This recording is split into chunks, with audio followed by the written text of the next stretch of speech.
Okay, so now I'm going to talk for a little bit and then we'll have a good amount of time for Q&A. So when we were discussing this happening, I don't know how many months ago it was, a long time ago, and the topic came up of what the topic would be, I said, well, it's like close to July 4th, so why don't we talk about freedom? So that's the topic for today. And I was one of those people who was freedom and political freedom, social freedom, all these kind of freedoms. This was something very important to me. I was one of those, like live free or die, don't tread on me, libertarian freedom types in my lay life. That's who I was. So freedom was always very important to me. People should be free, etc. Political freedom. I thought one of these days I might end up being a freedom fighter, stuff like this. So freedom.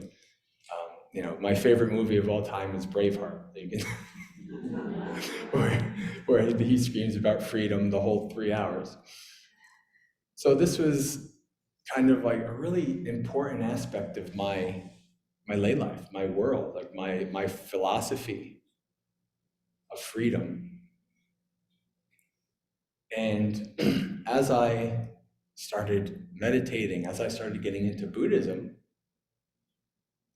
I started to experience small glimpses of freedom.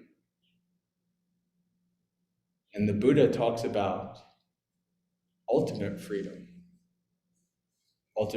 from suffering. And so this understanding, this thirst for freedom transferred over, even though I became a monastic and I don't get involved in politics anymore and I don't vote and things like that, where I used to even vote in school board elections and do all these kind of things. Even though all that, freedom is still central to my life. It's just a transcendental freedom, the freedom that once you have earned it, nobody can take it away from you. It's very powerful freedom. When you follow the Buddhist path, when you follow the Noble Eightfold Path, you start to experience these things in both small and large ways. At the end of every one of your sessions, you do metta. The Buddha calls metta ceto vimutti, freedom of mind, release of mind. When you have a mind of metta, of goodwill, of friendliness, your mind is freed. Freed from what? Ill will, hatred, aversion, resentment, and free from all these really negative mind states. And if you meditate long enough, you really get to understand your mind. You actually get to feel what it's like to have a mind that's full of anger and aversion and ill will. It's very heavy. It's very oppressive. So I joke that I have an aversion to having an aversive mind, which is still suffering, but it's on the right track.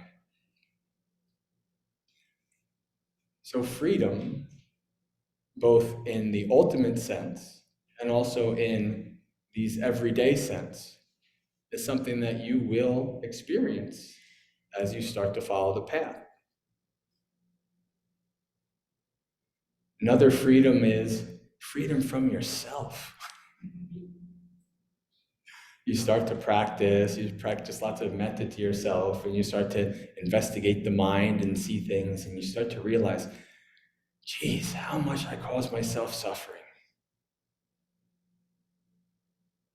In so many thousands of little ways, every day, you just cause yourself more and more suffering. And as you see that, you start to understand you actually have power to not do that. You can let that go. You can be free of that. And that's, it's so good. I don't have to take everything so personally. I don't have to take everything so seriously. This is one of my hallmarks when I meet somebody who's been a meditator for a long amount of time. One of the ways I judge them to see if they've really benefited from it is how lightly they take things, how much they don't take themselves so strongly, so personally. And you see that with really advanced, really good practitioners. It's not that they're always jokey, they're not like comedians.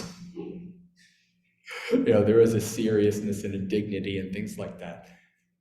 But you can see that they are freed from things. Not necessarily that they're awakened, but that the normal things that irk so many people all the time, every day, they've developed their mind, they've cultivated their mind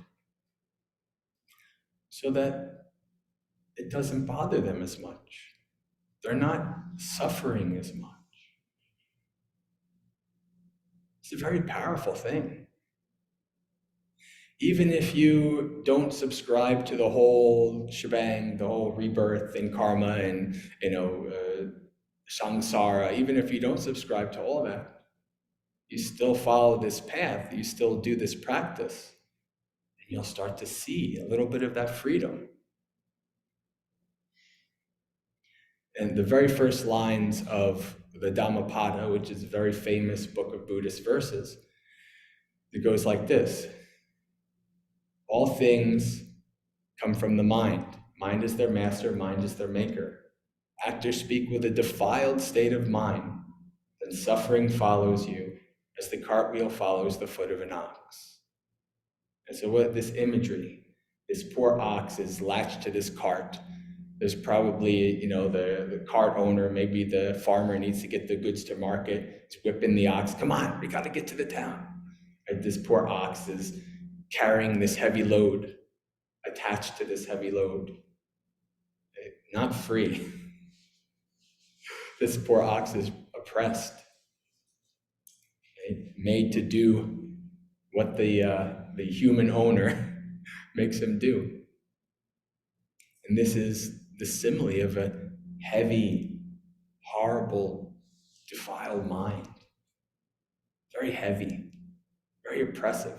That's why I say I have an aversion to having a mind like this, because it doesn't feel good, not at all. And the other flip side of this, mind, all actions are led by the mind. Mind is their master, mind is their maker. Actors speak with a pure state of mind, and happiness follows you like your shadow follows you without departing. Shadow is very light, right? It's just not heavy on you. It's always there. You don't even know that it's there most of the time. That's what a mind is like. This is why you have Chaito Vimutti, release of mind from all of these negative states. It's very peaceful, very calm, very nice experience.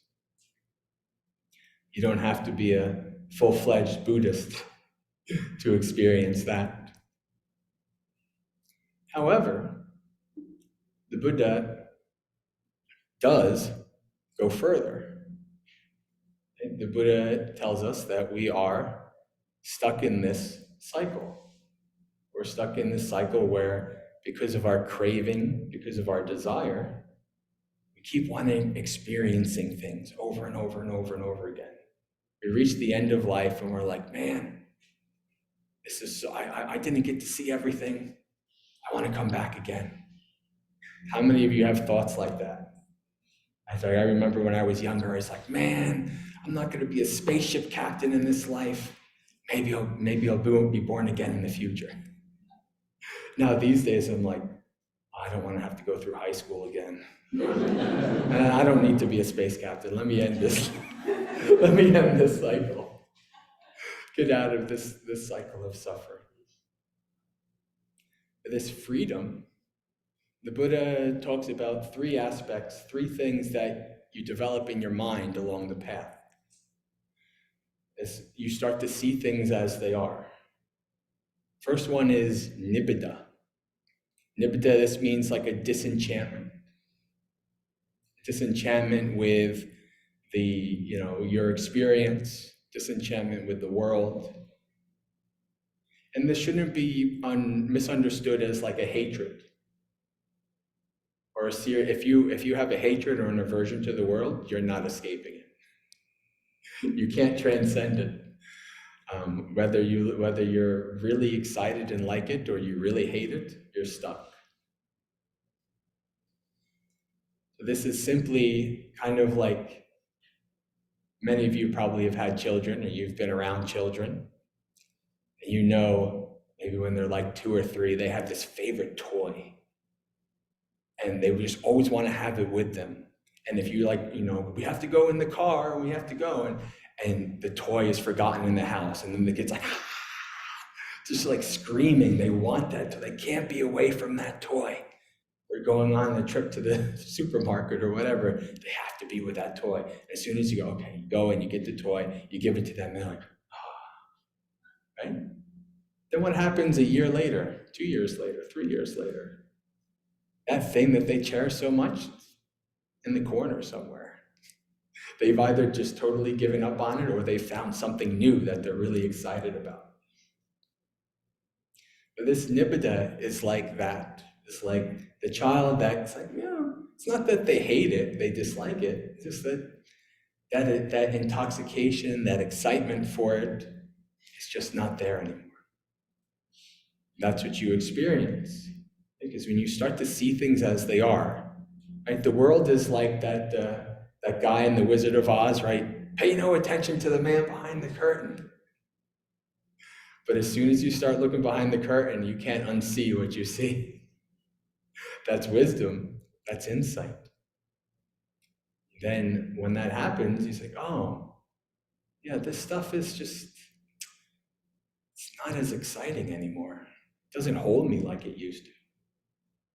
Maybe you've had the experience of like, we used to go out to the bar or whatever. Now, let's go to the Dhamma Center.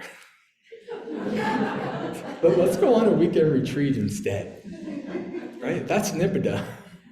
Because you're like, well, you could be like, really, like my very first retreat, this is back 2011. My very first retreat was July 4th retreat. I was like, I like burgers and hot dogs as much as the next American, but I think I want to go on this retreat, be with these monks, right? And so this nibbida is something that arises, this disenchantment. And then following that is viraga. Viraga is like a dispassion. So instead of, maybe you were a hedonist and you like all your sensual pleasures and going sleeping around with whoever and, eating and doing whatever you want to do, and you start to develop nibbida, and then you're like, I just don't have the passion I used to have for these things. So that you're disenchanted, you're dispassionate, and then that leads to vimutti. What's vimutti? Well, to quote from my favorite movie, freedom! Vimutti is freedom. You have become free, as an awakened being, has become free from their attachments, free from their suffering. This is the ultimate transcendent freedom that the Buddha has given to us. This freedom is why I became a monk. I got to the point where the most important thing, there are still other very important things in my life, but the most important thing became Dhamma. It became not political freedom or this kind of freedom or that kind of freedom, but Dhammic freedom. Freedom from suffering. Why am I always so depressed, anxious? Why am I always causing myself so much suffering? That's kind of like my thought process in my early days of wanting to be getting into meditation and things like that. Why do I do this to myself? And now, 18 years later, I have a pretty good example, a pretty good understanding of why I do it to myself. I'm not awakened, so I still have a lot of work to do. I'm still ignorant. But I've come a long way in being free from hitting myself in the head over and over again, causing myself lots of suffering and causing harm to other people. The Buddha is very clear. The Buddha says that nobody else can cause you suffering. You are the one who causes your own suffering. People can harm you. People can harm you verbally, physically, monetarily. They can be very malicious towards you. But you are in control of your own suffering. Hard to see. If you're like a new meditator, you don't meditate at all, and you're like, what is this? How does this? This doesn't make any sense. Because it's not a rational thing. It's an experiential thing.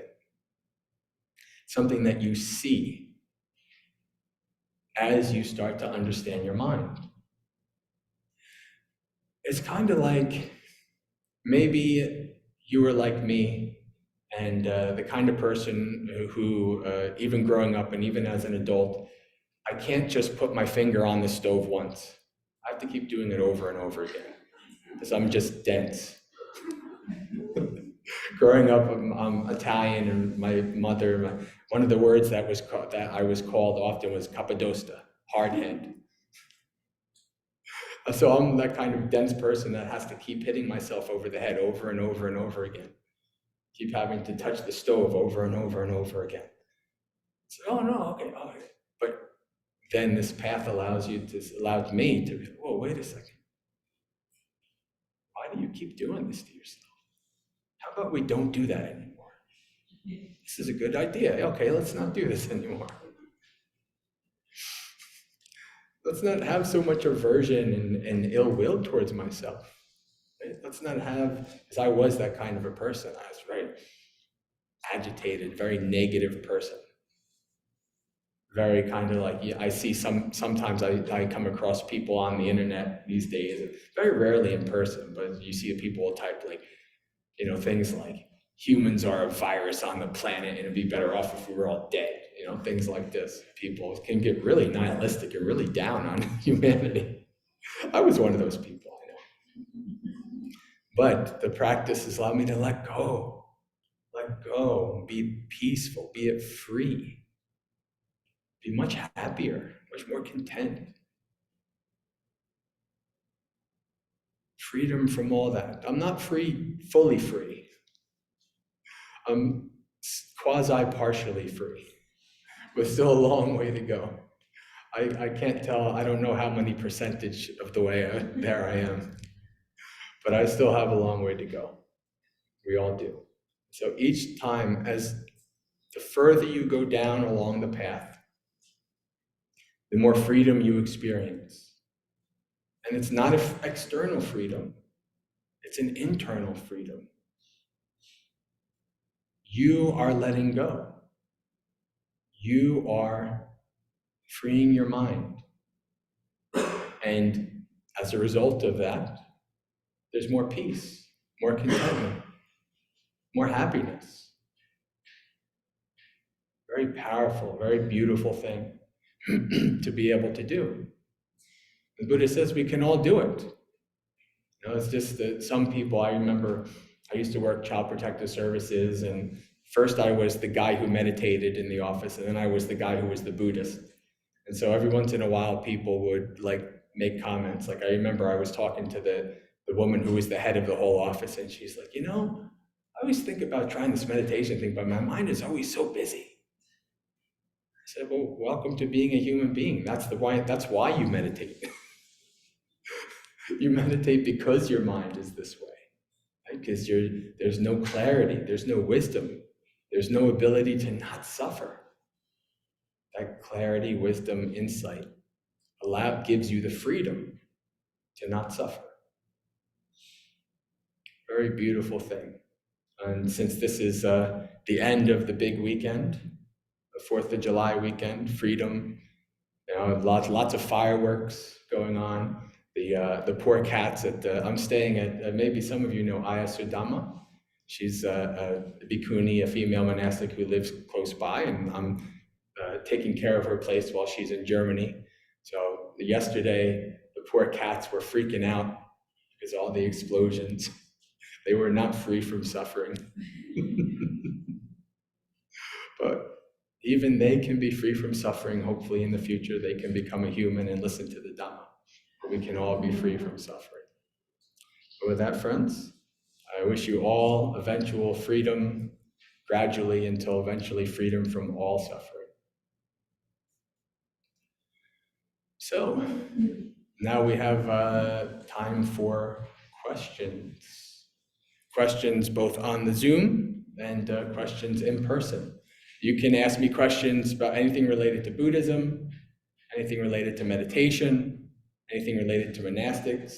I know there's some questions you have, dying questions about monks that you always wanted to ask, but you're always afraid to ask.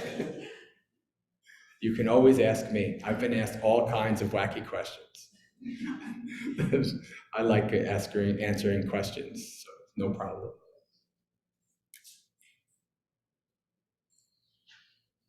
So, we have a class on Saturday about creating a consistent meditation practice. Do you have any tips? Because sometimes it's hard to make it a habit to meditate. How did you establish it in your life? And what do you say for those of us who are still trying to make it a strong daily habit? All right. So the question was about advice for developing a consistent meditation practice. So the first thing I say is, don't listen to what everybody else says. So when I first tried to meditate, and years before I was a Buddhist, and I found the piece of advice that is the most common piece of advice, right? Meditate a half hour in the morning, a half hour in the evening, sit up straight, follow your breath, all these things. I couldn't follow any of that stuff, especially in the beginning. And actually, I was trying to meditate, and actually it was becoming so negative, so aversive. I thought, wait a second, I thought this is, again, years before I was a Buddhist. I just wanted to get into it for like anxiety and depression and things like that. And I thought this was supposed to be helpful to me. Why is it making me worse? So I quit. And I came back like a year and a half later. And actually, I found I was starting to get into Buddhism at this point. I found this monk called Ajahn Brahm online. And I see some people who love Ajahn Brahm. I just spent a month in Australia last year. Yeah, it was great. But and Ajahn Brahm was talking to me about like being kind to my mind and body and things like that. And I was like, okay, I'm going to get back into meditating, but I'm going to sit.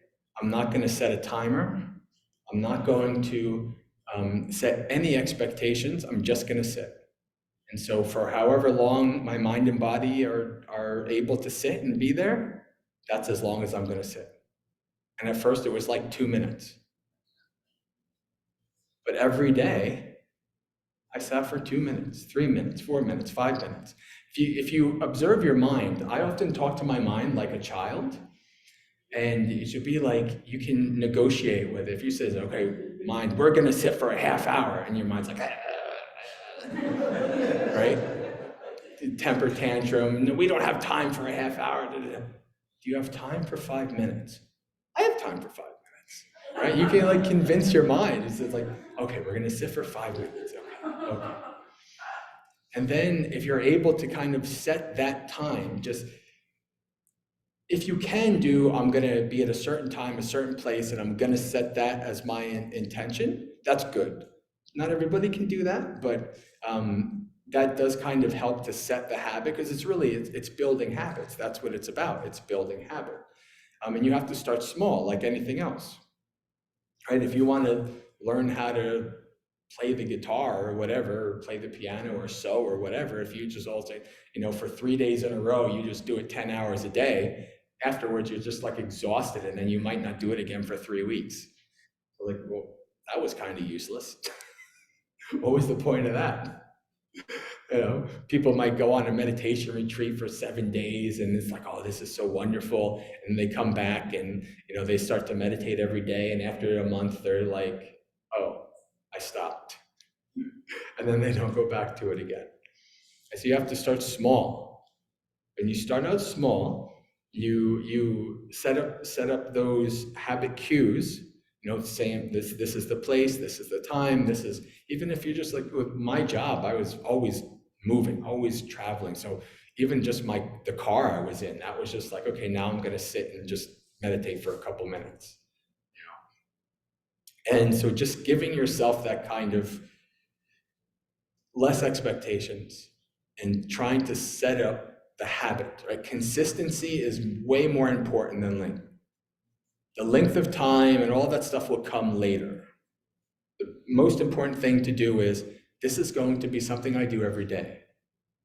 And then as you develop that, as your mind starts to see the benefits of it, you don't have to fight the mind as much. The mind wants to do it. The mind wants to be, oh, this is like the most peaceful time of my day. The kids aren't bothering me. My boss is not bothering me. This is just my time. It is so nice. This is why I woke up.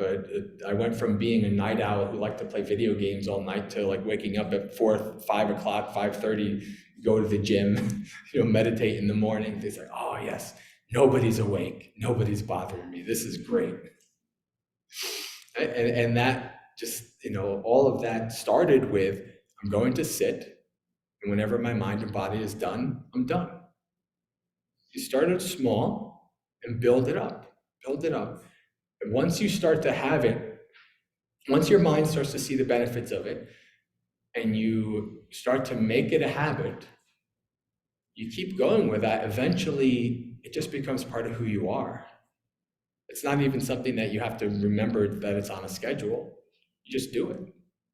Especially if you get into mindfulness, for Satipatthana, Foundations of Mindfulness, where you don't have to be sitting on a cushion. You could be doing anything and you practice mindfulness. And then literally you could be practicing every day, all day. There's nothing you can't practice with when you get to that point. But it all starts out very small, no expectations, don't be too hard on yourself. I just remember in my mind, God, you're such a sucky meditator. Why are you so bad? You can't even follow basic meditation. Because that's how my mind was. Just very downing of myself. I was like, no. I'm just gonna do this nice and slow. And here I am now. Yeah. So start out slow, start out small, build from there. Oh, I see.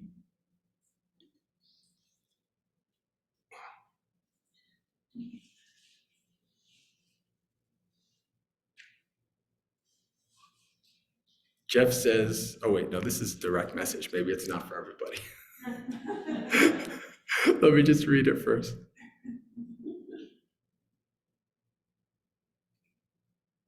Oh, okay.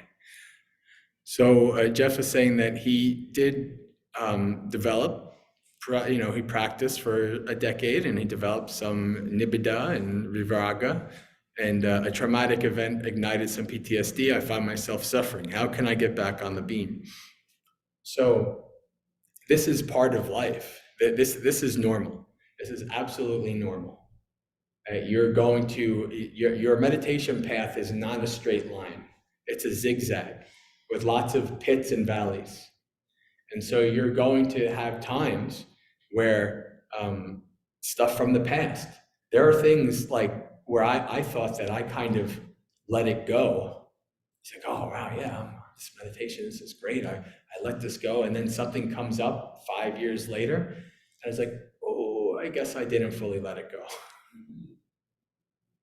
Well, this is like the next level. Right? You've gotten your path to a certain point, and it's kind of like, well, guess what? Now you might have the tools to be able to handle it. Right now, you might be able to um, use this trauma that has arisen, this experience has arisen. It's brought up, things in their mind that you have not let go of. Well, now's the time. This is what you use for your practice. What is the you observe your triggers, right? This is how does this PTSD arise? This trauma, the trauma in my body. How does this arise? What are the triggers? Right? What can I do when this arises that it can subside, etc. You use it. You use it as an object of mindfulness. So whatever arises. This is the most important thing is that everything is teaching you. Whatever arises, whatever experience you have, it's your meditation object. It's what you practice. There are people who have like horrible migraines, even like very famous Buddhist monks and things like that. People who have physical and mental issues and all kinds of things, and they still manage to practice. They still manage to meditate. It becomes part of their practice. And so have lots of compassion and metta for yourself. Um, this is just because you've come down on a little bit of a what you might think of as a fallback doesn't mean that that you're out of the game. Right? As long as you're moving forward, even if it's inch by inch, as long as you're moving forward, you're moving forward. That's the most important thing. That's when I reflect on myself. Okay, am I stuck in a rut or am I moving forward? Even if it's an inch every five months, I'm moving forward. Okay, keep practicing. Keep getting through it, right? The ups and downs will come. Eventually, you'll have an up. So use it as an object of your meditation. Understand it deeply. Understand it well, and keep practicing from there. Any questions from the audience here? Have a question. I love mindfulness, and as I was listening to you talk, I actually hear that thing and lighthearted, and so actually reminded me, that's like a thought that went through my head when you said that. So I really come to respect and love him. Um, my question to you, I guess it's kind of similar to the question that was asked. A lot of people come to meditation because of suffering, whether for you it's anxiety, depression, whether it's self-esteem, PTSD, and as we said, sitting down in mindfulness and meditation teaches your mind to focus and stay in the present, right? And see things as they are in order to minimize your suffering. What would you recommend? A lot of people are struggling. When I think of suffering, I hear negative thoughts, have negative emotions, whether it's depression, anxiety, or whatever, or an illness. In daily life, off the cushion, what do you recommend to people who are stuck in a storm or in the suffering? I know you mentioned you use it as a support for your meditation. What do? Do you stay in the present? Do you treat your whole day with mindfulness? What do you do? All right. So one of the most important things to do is to understand that whatever comes into your mind, you shouldn't just accept it right off the bat. Your perceptions, your thoughts, all that stuff that arises, question it. That's the most important thing, because if you do have that negative mind state, oh, you're horrible, you're this, or like, am I really horrible? And then you reflect on that and you think about, oh, well, I do this, I'm doing pretty good, right? It's like counteracting those negative thoughts. That's very important to do that. Just flipping it. Again, it's not even fighting it. It's not pushing it away. It's like, okay, is this true? That's important because you'll see that actually most of the time it's not. Most of the times, all the worries and all the issues, everything that's coming in through your mind, it's not true. Or maybe it has a little bit of truth in it, but there's all this extra baggage attached to it, right? That's causing you suffering. You question that, reflecting on that. And then what that allows you to do, it kind of gives you that space. Right? Because what happens is normally the average person who's not a meditator and doesn't reflect on in this way, a thought arises, an impulse arises, a perception arises. The initial impulse, perception, whatever, you just go with it. You just, because and a lot of this is because the person hasn't started to develop what, and understand what we in Buddhism will call anatta, not self. That's one of the first things you start to, when you start to understand not self in your experience, you start to realize that I always just accepted this. I never questioned this, but I don't think this is me anymore.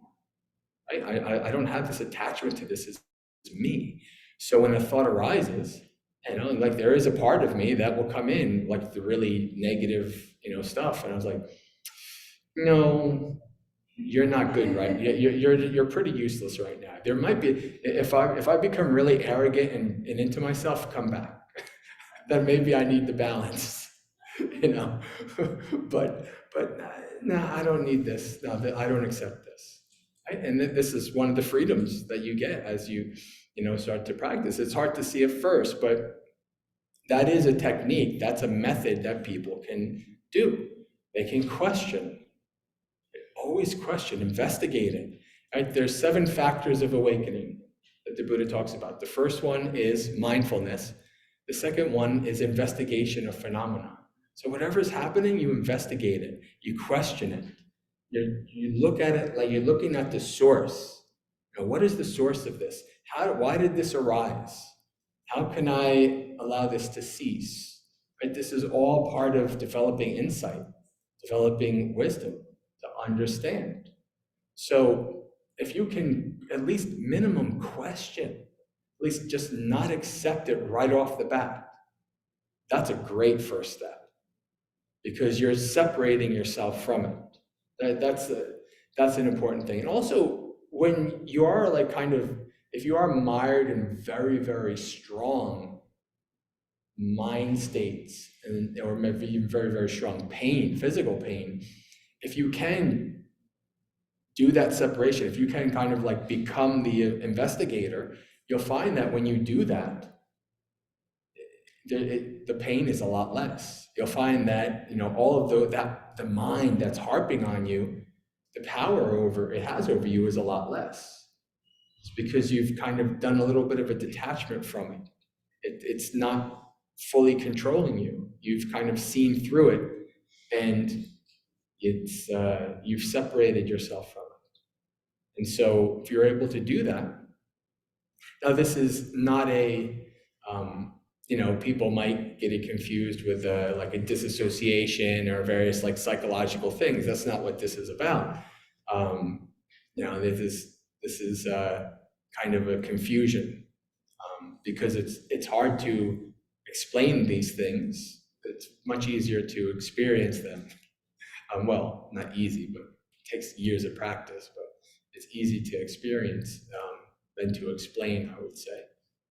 So yeah, I guess that would be like one very practical thing, is to just not take everything as truth right off the bat.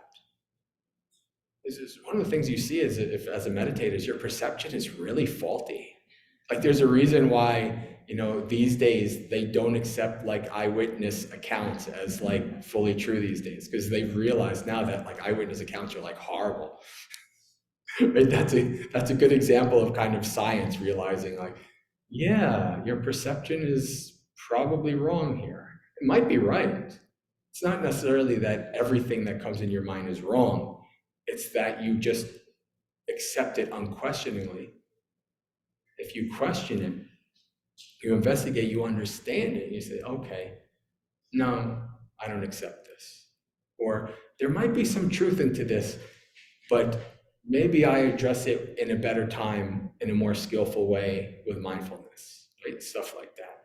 So when you're able to question it and to separate from it, then it's a good start. So if I have a friend who's going through a very tough time, their mother, my friend is at the end of life, and he is a doctor, but he is not a meditator, he is not, you know, he approached me and asked me how to handle it as a meditator, and my advice to him was to stay in the present. And that's, you know, there's scary thoughts that come, future projecting thoughts, and, you know, and regrets from the past, as he has explained to me. My advice was to him was to stay in the present, to acknowledge the thoughts, because he's in a big storm right now, and to say, thank you, mind. Thank you, I said, thank you, mind. You're gonna get back in the present. And that's what he's doing. And sometimes, you know, I'm not sure if that's the right thing to say, but it's something that has worked for me in lesser things. You know, So when you say end of life, how end of life is end of life? like this week. Okay. And he's actually having, him and his wife are having a vow renewal this Saturday. Mm-hmm. And the mother has been doing my house right. And I saw this person today, and he literally asked me, like, oh, like, I can see his wife told me he's not in a very good place. So he's in a storm of depression, anxiety. Okay, so he's not, it's his mother that's dying? Or His no? mother is dying, Okay, yes. all right, Yes, okay. but he himself is suffering because Yes, she is leaving. yes, of course. She's had Which, cancer for 5 which years. is normal, yeah. And he's supposed to be having this huge party vow renewal, and his mother is dying. Mm. And so he is a mess, and he approached me today and he asked me, you know, his wife's like, what would you say? And of course I said, I'm not, you know, this is the way I handle it. So I don't know if I think the advice is good. I would go further only in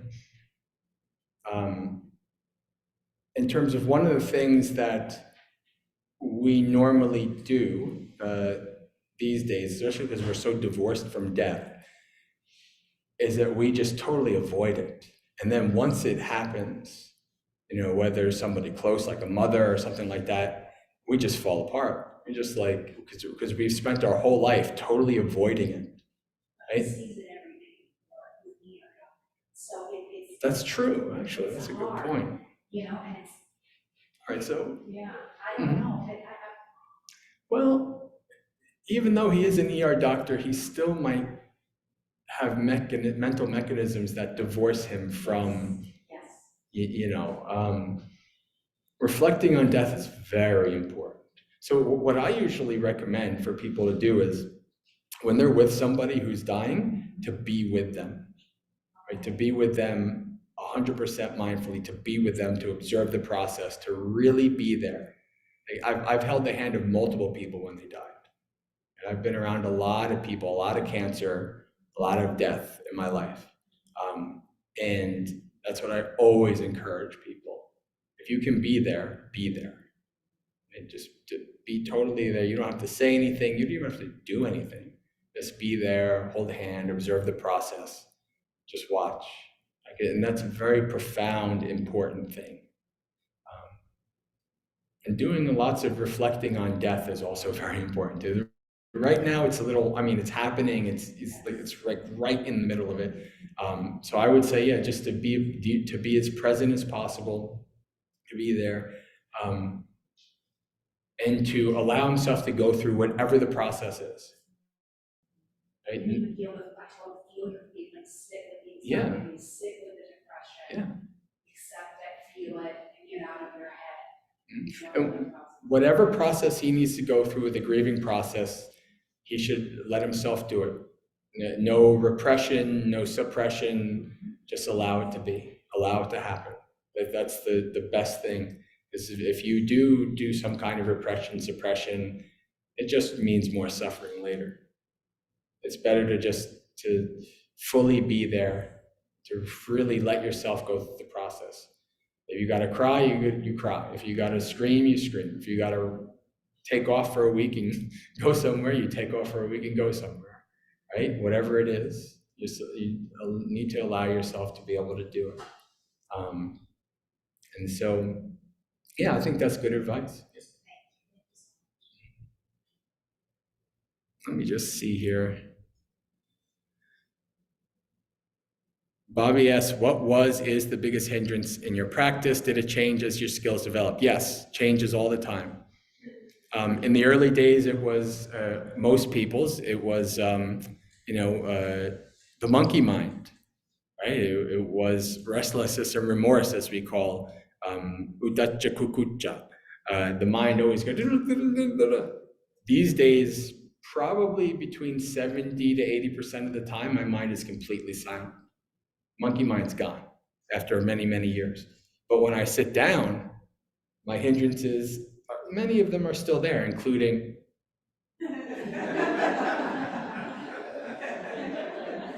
right?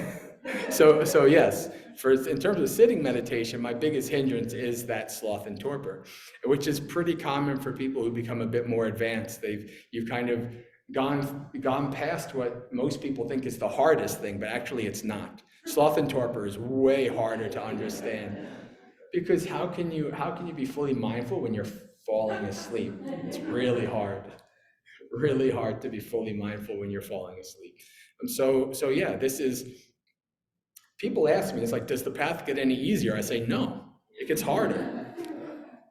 It's because it's kind of like, it's almost like that Christian thing where it says, like, God doesn't give you what you can't handle or whatever. It's kind of like, the further you go down the path, the more you realize how ignorant you are, the harder things get, but you're actually stronger. You can actually handle it. You've developed the skills to be able to handle it, right? Maybe sometimes the skills that you learned don't work, and I'm in that state right now. Like, a lot of the skills that I learned in the early days don't work anymore. So I'm kind of new again in many ways. I'm like, okay, I got to figure this out. which is fine. So yeah, the path is like that. Your hindrances change, and what works doesn't work anymore because you've reached certain levels. Questions? Yeah, I got a question. You mentioned at the beginning about holding things up. And there are some things in life that are very different. And for example, we had 17 mass shootings in this country over the past weekend, with many, many deaths and many, many injuries. And it breaks my heart, to be honest with you. I wonder, how do you hold that? How do I hold that? Yeah.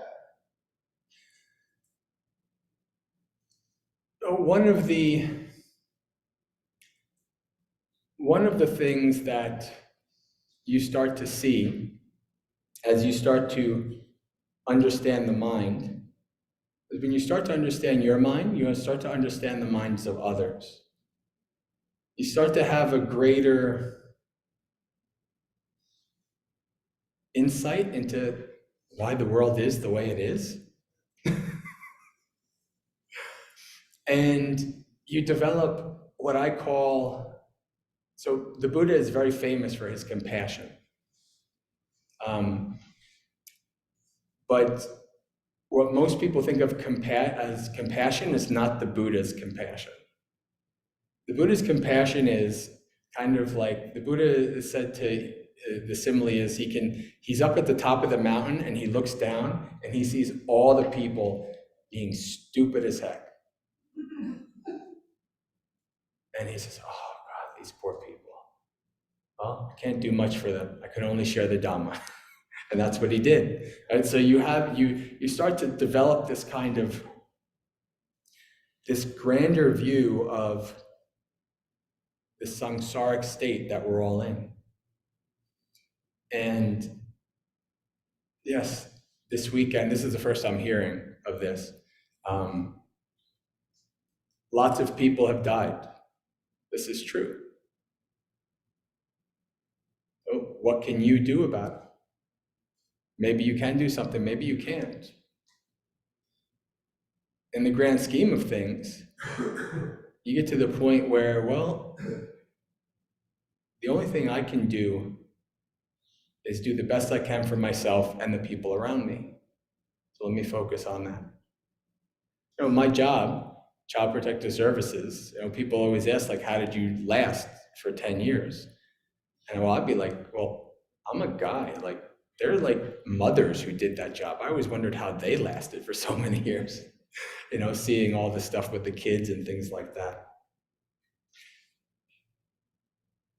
The way I hold it is that this is the nature of samsara. Any of us can die at any moment. And a lot of people die in ways that we feel is not right. We feel it shouldn't happen that way. And this may be true, but this is not the nature of things. We all have what the Buddha called greed, hatred, and delusion. We're all deluded. We're all ignorant. Every one of us, unless there's any awakened beings. I'm sure there's probably a couple in the world. We're all deluded. We're all ignorant. We all have our own views on how things should be, how we should fix something. So when we try to fix something, we come against other people who have different views on how to fix things. And we fight and we argue. Right? It's a huge, messy situation.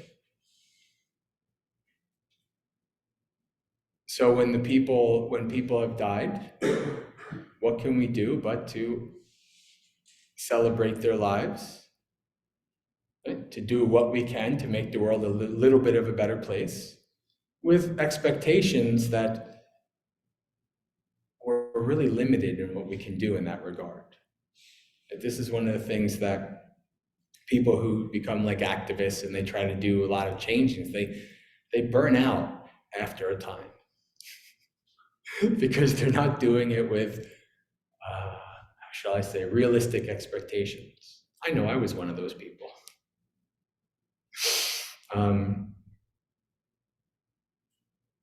We can have compassion for the people who died, but we can also have compassion for the people who cause death. Right? The people who, for whatever reason,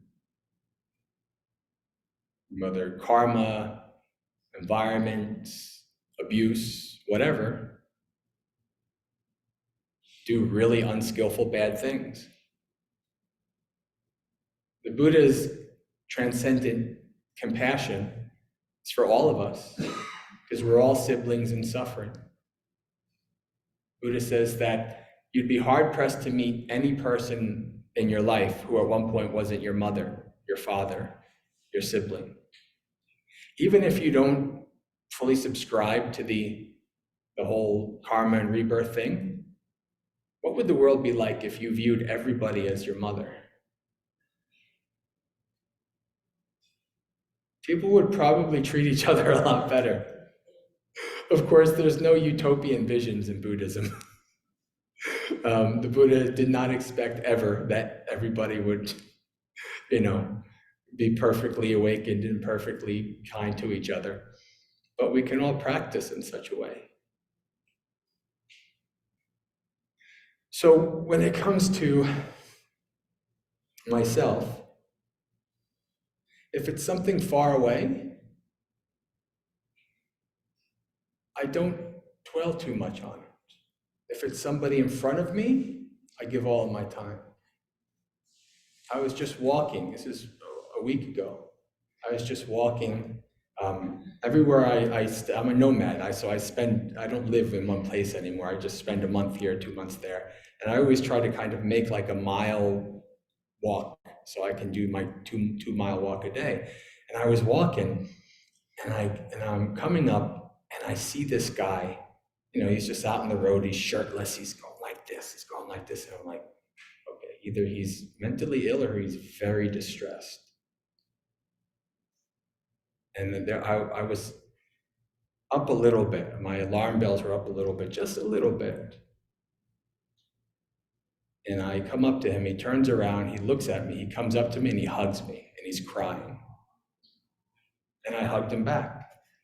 This is a random guy, never met him before. And then I probably spent like 40 minutes with him.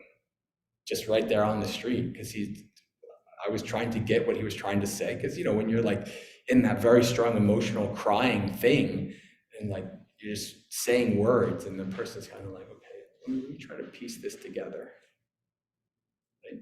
So whatever was happening in the world, I don't know, but I knew that this person in front of me needs my time. So I gave it to him. You know, I could have been like, oh God, it's really hot, I'm sweating. You know, I don't know this person. Why am I bothering with this person? Or I could have made these, you know, say, oh, okay, you know, hope you're doing well, see you later. But no, I spent as much time as he needed to be with him. And so this is kind of like, this was a good example for me as I realized, because I think about these kind of things often, because people ask me questions like this. And there's so much stuff that happens in the world. We have very little power over it. We don't even hear about, we only hear what happens in the news. But whatever happens in the news happens around the world 10, 100 times. You know, it's like there's so much stuff happening. There's like 23 genocides happening somewhere in the world at any time, all these kind of things. The world is a chaotic travesty. All I can do is what's in front of me. All I can take care of is myself, my family, my friends, and people who need me in front of me. That's how I hold it. Right? I can't hold the world on my shoulders. No person can do that. They'll get crushed. And this is one of the things I learned in my job. I can't take it all home with me. People who take it home with me, they don't last. You can't take on everybody else's suffering. You can only handle your own. You can help people and help them work on their own suffering. But your ability to do that is limited. So it's about focusing on what you can do. I know sometimes when we hear these things that happen, and we feel hopeless. We feel strong emotions, like something should be done. If you were into politics like I was the party chair for the southern half of New Jersey. So I was pretty into politics.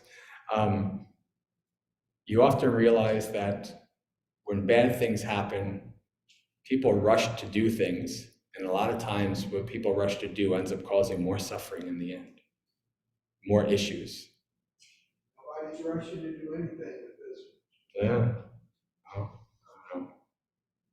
But that's about as best as I can answer that.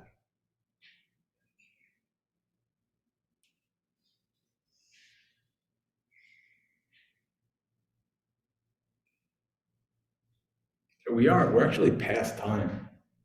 So, I mean, I don't know if you need to go, or I'm okay to stay, but I'm also okay if we need to end, one or the other. I'm also okay if people want to leave or people want to stay. So it depends on. Questions? All right. If you need to leave, you're not insulting me if you need to leave. You can head out.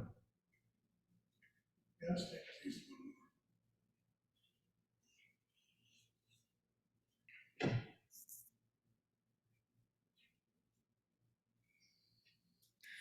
If I start to quiet my monkey mind in meditation, I find joy in a bit of success, but then become more self-conscious and congratulating myself.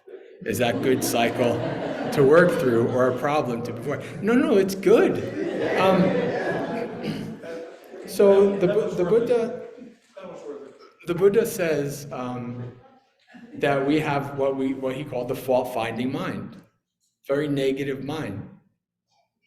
The Buddha gives us a practice. It's called Sila Nusati. Sila is like virtue, right? A good deed. Nusati is to reflect on. So the Buddha requests that we practice and reflect on our good deeds. Right? This is not to make yourself like, oh, well, I'm really good, all these kind of things. No, it's to go against the negative mind. It's like, you're kind of like on a graph.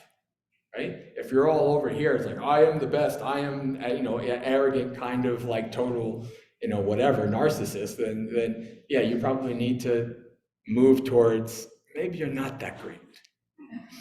But if you're all like, I am so horrible, the world would be better off if I was dead or whatever, you probably need to reflect on your good deeds. Find the balance in between. So no, that's good. Good. Reflect on your good deeds. No problem. Just don't get too cocky, because as soon as you get cocky, your practice will knock you down a peg. There's no doubt about that.